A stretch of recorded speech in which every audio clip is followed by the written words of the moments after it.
السلام علیکم ورحمۃ اللہ۔ اللہ اکبر لا الہ الا اللہ واللہ اکبر وللہ الحمد۔ اللہ اکبر کبیرا والحمد للہ کثیرا وسبحان اللہ بکرۃ واصیلا۔ ان الحمد للہ نحمده ونستعینه ونستغفره ونؤمن به ونتوکل علیہ ونعوذ باللہ من شرور انفسنا ومن سیئات اعمالنا، من يهده الله فلا مضل له ومن يضلل فلا هادي له، واشهد ان لا اله الا الله واشهد ان محمدا عبده ورسوله۔ اما بعد فان خير الحديث كتاب الله وخير الهدي هدي محمد صلى الله عليه وسلم، وشر الامور محدثاتها وكل محدثة بدعة وكل بدعة ضلالة وكل ضلالة في النار۔ اعوذ بالله من الشيطان الرجيم، بسم الله الرحمن الرحيم۔ وَلِتُكْمِلُوا الْعِدَّةَ وَلِتُكَبِّرُوا اللَّهَ عَلَى مَا هَدَاكُمْ وَلَعَلَّكُمْ تَشْكُرُونَ۔ ہر قسم کی تعریف، بڑائی، خوبی اللہ واحد کے لیے ہے، ایک اللہ کے لیے ہے جس پوری کائنات کا اکیلا خالق اور مالک ہے۔ اس بات کو ہمیں سمجھنا ہے کہ اس پوری دنیا کو چلانے والا اکیلا تنہا اللہ رب العالمین ہے، اس کا کوئی شریک نہیں، کوئی ساجھی نہیں اور کوئی مددگار نہیں، اکیلا خالق ہے اور اسی بنیاد پر وہ اکیلے ہی بندگی کے لائق ہے۔ اسی لیے ہم مسلمان کہلاتے ہیں کلمہ پڑھ کر لا الہ الا اللہ محمد رسول اللہ۔ لا الہ الا اللہ، اس میں کیا اقرار کرتے ہیں؟ نہیں ہے کوئی عبادت کے لائق سوائے اللہ کے۔ یہ کیوں اقرار کرتے ہیں؟ اس لیے کہ وہی ہمیں پیدا کرنے والا، وہی زندگی دیا ہے، وہی موت دیتا ہے، وہی کھلاتا ہے، وہی پلاتا ہے، وہی زندگی دیتا ہے، وہی ہماری پوری تدبیریں کر رہا ہے۔ جو کچھ بھی دنیا میں ہو رہا ہے، پچھم سے پورب تک، اتر سے دکن تک، اس زمین کے اوپر، زمین کے نیچے، خلاؤں میں اور آسمانوں پر، پوری دنیا میں اکیلا بادشاہت اللہ رب العالمین کی ہے۔ زندگی بھر اس بات کو ہمیں ذہن میں رکھتے ہوئے زندگی گزارنا ہے۔ ہم مجبور ہیں، بے کس ہیں، فقیر ہیں اللہ کی طرف، اور اللہ رب العالمین کسی کا محتاج نہیں، وہ فقیر نہیں، وہ غنی ہے، مالدار ہے، طاقت والا، قوت والا، شوکت والا، ہر ایک سے بے نیاز ہے۔ ہم بندگی کریں تو بھی اللہ کو کوئی فرق نہیں پڑے گا، اللہ کی بندگی کریں اللہ ہم سے خوش ہوتا ہے، لیکن نہیں کریں کوئی فرق نہیں پڑتا۔ شان والا ہے، خزانے کا مالک ہے۔ جو آدمی بادشاہوں کا بادشاہ ہو، کوئی اللہ کو نہ پکارے، بادشاہوں کے بادشاہ کو کیا فرق پڑے گا؟ کوئی فرق نہیں پڑنے والا۔ خزانوں کی چابی اس کے پاس ہے، پوری دنیا کی حکومت اور سرداری اور کائنات کی باغ ڈور اللہ کے ہاتھ میں۔ اس لیے انسان کے اندر احساس برتری، احساس فوقیت نہیں ہونا چاہیے۔ میں بڑا ہوں، میں ہوں، میں یہ میں والا نہیں ہونا چاہیے، عاجزی ہونی چاہیے۔ ہم بندے اللہ کے اور مجبور ہیں، ہمارے اندر کمزوری ہے، سوتے ہماری کمزوری ہے، نہیں سوئیں گے کام نہیں بنے گا۔ کتنا بڑا لاڈ صاحب ہو، بادشاہ ہو، نہیں سوئے گا کام نہیں چلے گا۔ پیشاب لگتا ہے، یہ مجبوری ہے۔ کتنا بڑا دن دولت آ جائے، پیشاب کیے بغیر، قضائے حاجت کیے بغیر، حمام اور بیت الخلا جائے بغیر کام نہیں بنے گا۔ اپنا پیشاب کوئی نہیں روک سکتا، اتنا پاور انسان کے پاس نہیں، سارا پاور اللہ کے پاس۔ ہم وہی کرتے ہیں جو اللہ ہمارے لیے ڈیسائیڈ کرتا ہے، فیصلہ کرتا ہے۔ ہم بیٹھے ہوئے ہیں، یہ اللہ کی مرضی ہے، اٹھیں گے تو اللہ کی مرضی سے، کوئی ہمیں نہیں اٹھا سکتا ہے۔ ہمارے اندر کچھ بھی نہیں ہے، یہ پورا کنٹرول پاور اللہ کے ہاتھ میں۔ اٹھیں گے اللہ کی اجازت سے۔ کتنے دنیا میں کتنے سارے لوگ ہوں گے ابھی بیٹھے ہوئے ہوں گے، لیکن وہ اٹھ نہیں پائیں گے۔ اللہ تعالیٰ نے وہیں سے اس کے جسم کی حرکت کو بند کر دیا ہوگا۔ کوئی سویا ہوگا، سویا ہی رہ گیا ہوگا، کوئی فلیٹ میں ہوگا، اس کی موت وہاں لکھی ہوگی، کوئی اسے زندگی نہیں دے سکتا۔ کوئی ڈاکٹر کے پاس پہنچا ہوگا بچانے کے لیے، لیکن موت لکھی ہوئی ہوگی۔ کوئی ڈاکٹر، کوئی ایسی دوا نہیں بنی ہے انسان کو امر کر دے، کوئی ایسا آب حیات نہیں ہے کہ اس پانی کو پی کر انسان ہمیشہ کے لیے زندہ اور جاوید ہو جائے۔ اللہ ہی تعالیٰ سپر پاور ہے، اکیلا ہے۔ اس بات کو، اس چیز کا احساس ہمیشہ ہمارے دل میں ہونا چاہیے۔ اور یہ جو بندگی کرتے ہیں، آج ہم نے جو بندگی کی ہے، دیکھیے خوشی کا موقع ہے، عید الفطر ہے، اور اس خوشی کے موقع پر بھی اللہ کی بندگی کرتے ہیں۔ ہم شراب نہیں پیتے ہیں، ہم کلب میں نہیں جاتے ہیں، ہم جو ہے کوئی گھناؤنا کام نہیں کرتے ہیں، پٹاخے نہیں پھوڑتے ہیں، اور یعنی الہڑ بازی شور ہنگامہ نہیں کرتے، تکبیر پڑھتے، جیسے عید کی شروعات ہو گئی اسی وقت سے تکبیر، وَلِتُكْمِلُوا الْعِدَّةَ وَلِتُكَبِّرُوا اللَّهَ عَلَى مَا هَدَاكُمْ وَلَعَلَّكُمْ تَشْكُرُونَ۔ اللہ تعالیٰ نے رمضان کے روزے کے مسئلے کے بعد اللہ نے ذکر کیا کہ جب رمضان کا روزہ پورا ہو جائے، وَلِتُكْمِلُوا الْعِدَّةَ وَلِتُكَبِّرُوا اللَّهَ عَلَى مَا هَدَاكُمْ، اللہ نے جو ہدایت دی ہے، نعمت دی، اب اس پر تکبیر کرو، اللہ کی بڑائی بیان کرو۔ تکبیر کیا؟ اللہ کی بڑائی، وہ بڑا ہے، وہ بڑا ہے، میں کچھ نہیں، میں چھوٹا ہوں، ہم کچھ نہیں ہے، کچھ نہیں ہے، ہم جو کچھ ہے اللہ ہے۔ اسی لیے کہتے لا الہ، کوئی نہیں ہے، لا الہ، کچھ نہیں ہے سوائے اللہ کا۔ کلمہ دیکھیں کتنا عمدہ پیرائے میں اللہ نے اپنی ذات کو بتایا، نکھارا، اور لوگوں کو سمجھایا کہ اس بات کو ذہن میں بٹھاؤ، لا الہ، لا الہ الا اللہ، نہیں ہے کوئی عبادت کے لائق۔ پہلے ہم کہہ دیتے کچھ نہیں ہے، کوئی نہیں ہے سوائے اللہ کے، اب بعد میں کہتے ہیں سوائے اللہ کے، ہاں اگر ہے کوئی وہ اللہ، اسی کی بندگی کی جائے گی۔ اور کمال کی بات ہے یہ لا الہ الا اللہ اللہ تعالیٰ نے تمام پیغمبروں کو دیا ہے۔ یہ کلمہ صرف محمد الرسول اللہ کا نہیں ہے۔ جب موسیٰ علیہ السلام نے اللہ تعالیٰ سے کہا اے اللہ مجھے کچھ سکھاؤ، مجھے کچھ ایسی چیزیں سکھاؤ، ذکر سکھاؤ جس کے ذریعے میں تجھے پکاروں، تجھے یاد کروں، اللہ نے کہا اے موسیٰ تم کہو لا الہ الا اللہ۔ تو موسیٰ علیہ السلام نے چونک کے کہا اے اللہ یہ تو سب کو پتا ہے، یہ تو ایک کلمہ ہے، ہر آدمی کو پتا ہے، ہم چاہتے ہیں کچھ بڑی چیز جو کسی کو معلوم نہ ہو، ہمیں معلوم ہو، صرف ہم ہی پڑھتے رہیں اور تجھے یاد کریں۔ اللہ نے کہا اے موسیٰ تجھے پتا نہیں ہے، اس کی حقیقت تجھے پتا نہیں ہے۔ یہ جو لا الہ الا اللہ جو سب کو پتا ہے لیکن حقیقت میں اس کی حقیقت لوگوں کو پتا نہیں، یہ لا الہ الا اللہ اتنی بڑی چیز ہے لوگوں کو اس کی اصلیت حقیقت معلوم نہیں۔ آؤ تمہیں بتاتا ہوں، لا الہ الا اللہ کو ترازو کے ایک پلڑے میں رکھ دو اور ترازو کے دوسرے پلڑے میں ساتوں آسمان، کتنا بڑا آسمان ہے، ساتوں آسمان سوائے میرے، اللہ کو چھوڑ کے، اللہ کا موازنہ، اللہ کا مقابلہ، اللہ کمپریزن کسی سے نہیں۔ اللہ آ جائے وہاں سب پیچھے، هو الاول والآخر، وہ سب سے اول ہے اور آخر ہے۔ اول کا مطلب اس سے پہلے کچھ نہیں، آخر کا مطلب اس کے بعد کچھ نہیں، کچھ نہیں اللہ کے علاوہ۔ اول هو الاول والآخر، اول کا مطلب رسول اللہ صلی اللہ علیہ وسلم نے ہمیں بتایا، اول کا مطلب اس سے پہلے کچھ نہیں، آخر کا مطلب اس کے بعد بھی کچھ نہیں، ہمیشہ سے وہ ہے، ہمیشہ رہنے والا۔ ہم بعد میں آئے ہیں اور ہم چلے بھی جائیں گے، ہم دنیا میں آئے بعد میں آئے، اللہ ہمیشہ سے ہے، پھر دنیا سے ہم چلے جائیں گے، پوری دنیا فنا ہو جائے گی۔ تو اللہ نے موسیٰ علیہ السلام کو سمجھایا دیکھو کلمے کو ترازو کے ایک پلڑے میں رکھ دو، لا الہ الا اللہ کو ترازو کے دوسرے پلڑے میں پورے ساتوں آسمان سوائے میرے، سوائے میرے، دیکھیں اللہ تعالیٰ نے اپنی ذات کو مستثنا، سوائے میرے، پھر پوری ساتوں زمین کو ترازو کے ایک پلڑے میں رکھ دو۔ اب سب کچھ آ گیا، کچھ بچا نہیں، اللہ کو چھوڑے کہ سب ترازو کے پلڑے میں۔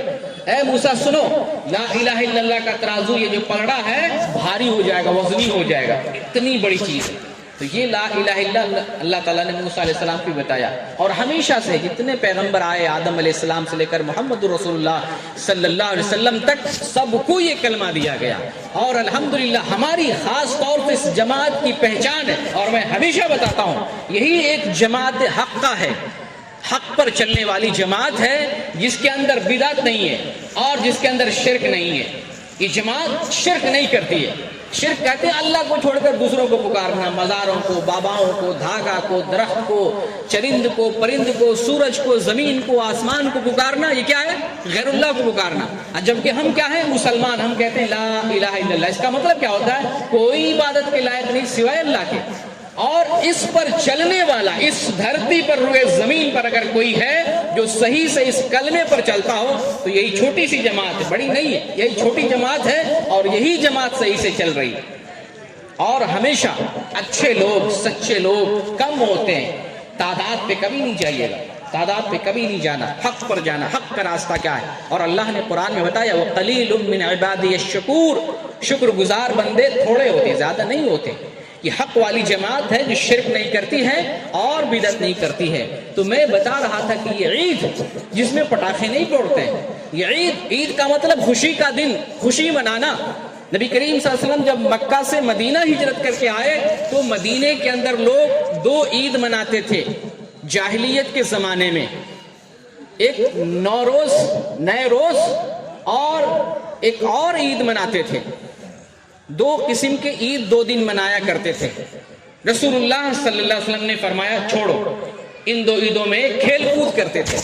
اللہ کے رسول نے فرمایا چھوڑو، ہمارے یہاں کھیل کود تماشے نہیں، ہمارے یہاں اللہ کی بندگی، اس کا بہترین بدلہ، دونوں دن کا بدلہ 2 دن اللہ تعالیٰ نے ہمیں دے دیا، عید الفطر اور عید الاضحیٰ، جو تمہارے لیے ان دونوں سے بہتر ہے.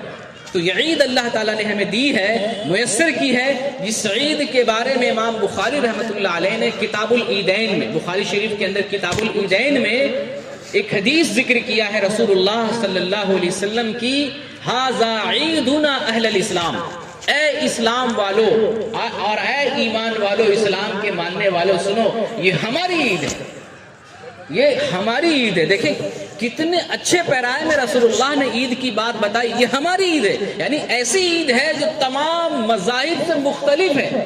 ہماری عید کسی سے میچ نہیں کرتی. آپ ٹیلی کر کے دیکھ لیں، سب کے یہاں جوا ملے گا، شراب ملے گا، ناچ گانے ملیں گے عید تہوار پر پہ. ہمارے یہاں نہیں، ہمارے یہاں تکبیر پڑھتے آئے، یعنی اللہ کو یاد کرتے آئے، یہاں بھی اللہ کو یاد کیے. یہ ہماری عید ہے، یہ ہماری عید ہوتی ہے. تو اللہ تعالیٰ نے قرآن میں بتایا جب تم گنتی کی عدد کو پورا کر لو، یعنی رمضان کے روزے پورا کر لو، یہ بھی عبادت ہے، تو پھر اللہ کی بڑائی کرو. یعنی وہاں پر بھی تمہیں ہلہ نہیں کرنا ہے، وہاں پر بھی شور ہنگامہ نہیں کرنا ہے، کھیل تماشے نہیں کرنا ہے. رمضان کا مسلسل 1 مہینہ روزہ رکھا ہے، تراویح تہجد پڑھا، عبادت کیا ہے، اب پھر اللہ کی بڑائی بیان کرو، پھر سے اللہ کی بڑائی بیان کرو، اور اس کے بعد کیا کرو، اللہ کا شکریہ ادا کرو. تو یہ جو 2 رکعت نماز پڑھتے ہیں اللہ کے شکر کے طور پر کہ اس رب نے ہمیں زندگی دی، حیات دی، تو ہم عبادت کر سکے. اور پھر اللہ تعالیٰ نے سہولت بھی رکھا ہے، جو روزہ رکھ سکتا ہے اسی کو روزہ رکھنا ہے، جو روزہ نہیں رکھ سکتا ہے ہر روزہ کے بدلے فدیہ دیا کرے گا. مریض ہو جاتا ہے، جتنے دن مریض رہے گا روزہ چھوڑ دے گا، بعد میں اس کی قضا کرے گا. جو مسافر ہو جاتا ہے اگر روزہ رکھنا مشکل ہے چھوڑ دے گا، بعد میں روزہ اس کی قضا کرے گا. تو یہ آسانی بھی اللہ تعالیٰ نے اس میں رکھا ہے. تو یہ روزہ فرض کس لیے ہوا، اس مسئلے کو بھی اختصار سے سمجھ لے. موسم خراب ہے، اللہ تعالیٰ نے روزہ فرض کیا لعلکم تتقون، تاکہ تم متقی بنو. یہ رمضان آیا ہمیں پرہیزگار بنانے، متقی اور پرہیزگار بنانے کے لیے، تقوی والا بنانے کے لیے. تقوی کیا ہے آئیے آج سمجھتے ہیں مختصر لفظوں میں. تقوی کہتے ہیں، لفظی معنی ہے اللہ سے ڈرنا، اللہ سے ڈرو. اگر ایک انسان اللہ سے ڈرنے لگ جائے، اس کا قدم جب بھی اٹھے گا نا، وہ دل میں سوچے گا یہ قدم اللہ کی طرف ہے کہ نہیں، یہ قدم کہیں اللہ اس سے ناراض تو نہیں ہو جائے گا، یہ قدم کسی کو نقصان پہنچانے کے لیے تو نہیں، یہ ہاتھ جو میں اٹھا رہا ہوں کسی کو تکلیف پہنچانے کے لیے تو نہیں ہے، کہیں اللہ اس سے ناراض تو نہیں ہو جائے گا. یہ تقویٰ ہے. موبائل ہاتھ میں رہے گا، آپ سوچیں گے اس کا استعمال صحیح ہو، غلط چیز نہ دیکھیں، وہ دیکھ رہا ہے، وہ پورا نظام اور سسٹم چلا رہا ہے اور ہر جگہ ہر چیز سے باخبر اور واقف ہے. تقویٰ کہتے ہیں اللہ سے ڈرنے کو. یہ ڈر پیدا ہو جائے، کسی مولوی صاحب کی ضرورت نہیں، آپ خود ہی غلط چیز سے بچتے رہیں، آپ خود ہی ہر قدم سنبھال کے سوچ کے غور و فکر کرنے سے پہلے 10 بار سوچیں گے، 20 بار سوچیں گے، میں جو قدم بڑھا رہا ہوں یہ ٹھیک ہے کہ نہیں، کہیں ایسا تو نہیں میرا فیصلہ غلط ہے. تو یہ تقوی، اللہ کا ڈر. اور علماء نے تقوی کی جو تعریف بیان کی ہے وہ یہ ہے کہ اللہ تعالیٰ نے جو ہمیں حکم دیا ہے اس پر ہم عمل کریں، اور اللہ نے جس چیز سے منع کیا ہے اس چیز سے رک جائیں، اس کا نام تقوی ہے. جو کہا اللہ نے ہم کریں اور جس سے منع کیا اس سے رک جائیں، اس کا نام سمپل میں تقویٰ ہوتا ہے. رمضان میں ہم ایسے ہی کر رہے ہوتے ہیں، روزہ کی حالت میں اللہ نے کہا پانی نہ پیو، روزہ کی حالت میں کھانا نہ کھاؤ، روزہ کی حالت میں جس سے روزہ ٹوٹتا ہے نہ کرو ایسا کام. اور الحمدللہ کوئی بھی روزہ دار روزے کی حالت میں پانی پیتا ہے؟ بالکل نہیں پیتا. کیوں؟ اس لیے کہ رب العالمین اللہ نے منع کیا. تو یہ روزہ اسپرٹ بناتا ہے کہ اللہ کا جو حکم ہے اس طرح سے چلو، 1 دن 2 دن 3 دن 1 مہینہ تک اللہ کے آرڈر کو فالو کرتے ہیں تو ہمارے اندر روحانیت کے اندر ایک اسپرٹ قائم ہو جاتا ہے. پھر رمضان کے بعد بھی آدمی اس راستے پر چلنے کی کوشش کرتا ہے. لیکن جو رمضان کو صحیح سے نہیں سمجھتا ہے، صحیح سے نہیں گزارتا ہے، تقویٰ نہیں حاصل کرتا ہے، تو رمضان کے بعد اسے فائدہ نہیں ہوتا ہے. اور تقویٰ میں نے بتایا کہ اللہ نے جو کہا کرنے کے لیے وہ ہم کریں، اور اللہ نے جس چیز سے منع کیا اس چیز سے رک جائیں. اب امتحان لیجیے اپنا، کوئی آپ کے بارے میں نہیں بتائے گا، اپنا امتحان ہم لیں، ہم اپنے دل سے پوچھیں، اپنے گریبان میں جھانکیں، اپنا جائزہ لیں. ہم نے جو روزہ رکھا ہے کیا ہمارے اندر تقویٰ آیا؟ ہم متقی بنے؟ ہم جو کچھ کام کرتے ہیں کیا وہ اللہ کو سوچ کر ذہن میں رکھ کر کرتے ہیں؟ اپنا امتحان لیں گے. تقویٰ یہاں ہے، کوئی نہیں دیکھ رہا آپ کے تقویٰ کو کوئی نہیں دیکھتا. آپ کا چہرہ دیکھتا ہے، لباس دیکھتا ہے، بدن دیکھتا ہے، آپ کی حرکت دیکھتا ہے، لیکن تقویٰ کوئی نہیں دیکھتا ہے. اور یہی تقویٰ ہی اصل ہے جو رمضان میں اللہ تعالیٰ نے رکھ دیا ہے. جو لے سکتا ہے لے لے، جو نہیں لے سکتا ہے وہ محروم ہے. تقویٰ ہی اصل ہے. رسول اللہ صلی اللہ علیہ وسلم فرمایا تقویٰ یہاں ہے، دل میں. اور ایک حدیث میں آیا ہے ان فی الجسد مضغہ اذا صلحت صلح الجسد کلہ واذا فسدت فسد الجسد کلہ. دیکھیں تقویٰ کی تعریف کیسے بیان کیا رسول اللہ نے کہ جسم کے اندر ایک ٹکڑا ہے، چھوٹا سا ٹکڑا مثال دیا ہے، ایک چھوٹا ٹکڑا ہے، یہ اگر ٹھیک ہے پورا جسم ٹھیک ہے، یہ اگر گڑبڑ ہو گیا پورا جسم بیکار ہو گیا، فساد کا شکار ہو گیا. یہ تقویٰ ہے. اور اسی تقویٰ کو اللہ نے معیار بنایا ہے اپنے یہاں کامیابی کے لیے. اسی تقویٰ کو ان اکرمکم عند اللہ اتقاکم، اللہ کے نزدیک بڑا اور عظیم وہ ہے جو تقویٰ والا ہے. اب دیکھیں یہی تقویٰ ہی آخرت میں، تقویٰ ہی آپ کو جنت لے جائے گا. صراط مستقیم ہو، پل صراط ہو، حساب و کتاب، یہی جو رمضان میں اللہ تعالیٰ نے رکھ دیا ہے اسی کی بنیاد پر ہم کامیاب ہوں گے. تقویٰ، اللہ کا ڈر، اللہ نے جیسے کہا کرنے کے لیے ویسے کرنا، جس سے منع کیا اس سے رک جانا. اور جسم کے اندر یہ اندرونی چیز ہے، تو جب تک یہ ٹھیک نہیں ہوگا ہمارا عمل اللہ کے یہاں قبول نہیں ہوگا. بظاہر آدمی دیکھے گا کہ یہ بندہ تو ٹھیک ٹھاک ہے، یہ بندہ تو اچھا ہے، کام اچھا کر رہا ہے، یہ بندہ تو سماج سیوا کا کام کر رہا ہے، یہ بندہ تو خدمت خلق میں لگا ہوا ہے، اچھا کام کر رہا ہے. لیکن دیکھیں آپ جس کی خدمت کر رہے ہیں اس خدمت میں اللہ کی رضا ہے یا اس خدمت کے اندر دنیا داری ہے، نفس ہے، خواہشات ہے، دکھاوا. تو یہ تقویٰ جو ہے دل کے اندر ہے اور اس دل کو کوئی نہیں دیکھتا. ہم جانتے ہیں یہاں کیا ہے. اور تقویٰ ہی میں یار عزت کا، قبولیت کا، احترام کا. انسان کی نظر میں کوئی اچھا ہے وہ اچھا نہیں ہے، اللہ کی نظر میں کوئی اچھا ہے وہ اچھا ہے، اللہ کی نظر میں. اسی لیے اللہ نے کہا فرمایا ان اکرمکم عند اللہ اتقاکم، اللہ کے نزدیک اچھا، بڑا، محترم، عظیم وہ ہے جو اللہ سے ڈرنے والا ہے. اور اللہ سے کون ڈرنے والا ہے آپ نہیں جانتے، ہم نہیں جانتا، سماج کا کوئی آدمی نہیں. کیوں؟ اللہ نے اندر رکھ دیا ہے وہ مشین، وہ دل اللہ نے اندر رکھا ہے. تقویٰ یہاں. اسی لیے ہم اپنے بارے میں اپنے سے پوچھیں گے، کیونکہ ہمارا امتحان اللہ کے سامنے اکیلے ہوگا. ہم ہر قدم پہ دیکھیں گے ہم نے جو کام کیا اس میں دنیا داری ہے یا اللہ کی رضا. یہی تقویٰ. اگر ہم نے یہ کر لیا تو ہم کامیاب ہو گئے، اور یہ نہیں کر پائے، تقویٰ نہیں حاصل کر پائے تو کامیابی نہیں ہے. ان للمتقین مفازا، تقویٰ والوں کے لیے کامیابی. اللہ نے کہا ان للمتقین مفازا ان المتقین فی ظلال وعیون، متقیوں کے لیے سایہ ہے اور چشمے بہتے رہیں گے. اور قرآن میں اللہ تعالیٰ نے بے شمار مقامات پر تقویٰ کے فوائد، تقویٰ ہی اصل ہے اور وہ رمضان میں رکھا ہے اللہ تعالیٰ نے. تو یہ سوال ہم لے کر جائیں گے، اس کا جواب اندر سے ڈھونڈیں گے کہ جو جس مقصد کے لیے اللہ تعالیٰ نے رمضان رکھا ہے تقویٰ کے لیے، وہ ہم نے کتنا حاصل کیا یا نہیں. اگر حاصل کیا ہے تو الحمدللہ آپ میں سے سارے لوگ، زیادہ تر لوگ تو ترازو بٹخارا والے ہیں، ناپیں گے ہمارا تقویٰ جو ہے کتنا کلو کا ہے، کلو پہنچتا ہے، نیچے ہے، ڈاؤن ہے، اوپر ہے. اور ایسے بھی حدیث کے ذریعے بتائے کہ لا الہ الا اللہ اصل ہے جو ترازو میں سب سے زیادہ وزنی اور بھاری ہے. تو یہی ہمارا سب سے اہم سوال ہونا چاہیے. سوال کو ہمیں جائزے کے طور پر رکھنا چاہیے اور اس سوال کا جواب ڈھونڈنے کی کوشش کرنی چاہیے. جواب اچھا ہے تو ٹھیک ہے، نہیں ہے تو اس کے اندر اصلاح کرنے کی ہمیں ضرورت ہے. اور جو ہے اصلاح اس لیے بھی ضروری ہے کہ یہ دنیا تو چھوٹنے والی ہے، یہ دنیا چند دنوں کا میلہ ہے، گھڑی بھر کا ٹھکانہ ہے، اور انسان کو یہاں سے جانا ہے۔ اصل زندگی وہ ہے جو ہمیشگی والی زندگی ہے۔ اور ایک بات قرآن نے بڑی جو ہے حیرت والی بات ذکر کی ہے، جو لوگ کافر لوگ جو جہنم میں جائیں گے، اور بہت سارے مسلمان بھی جہنم میں جائیں گے، کیونکہ جو دین پہ نہیں چلا وہ جہنمی ہے۔ تو جو لوگ جہنم میں جائیں گے وہ لوگ کہیں گے اے اللہ پھر سے دنیا میں بھیج دے، پھر سے دنیا میں بھیج دے۔ اب جو دنیا میں جائیں گے اب نیکی کریں گے، یہاں ابھی زندگی ملی ہے تو اس کے لیے ابھی نہیں سوچتے ہیں، لیکن وہاں جانے کے بعد اسی دنیا کے لیے ترسیں گے کہ اب دوبارہ اس دنیا میں بھیج دو۔ فرجعنا نعمل صالحا انا موقنون، اے اللہ ہم نے دیکھ لیا یہ یہاں کیا ہے، آخرت میں دیکھ لیا، سن لیا، سمجھ لیا، یقین ہو گیا، اب پھر سے دنیا میں بھیج دے، اب جائیں گے تو نیک کام کرتے رہیں۔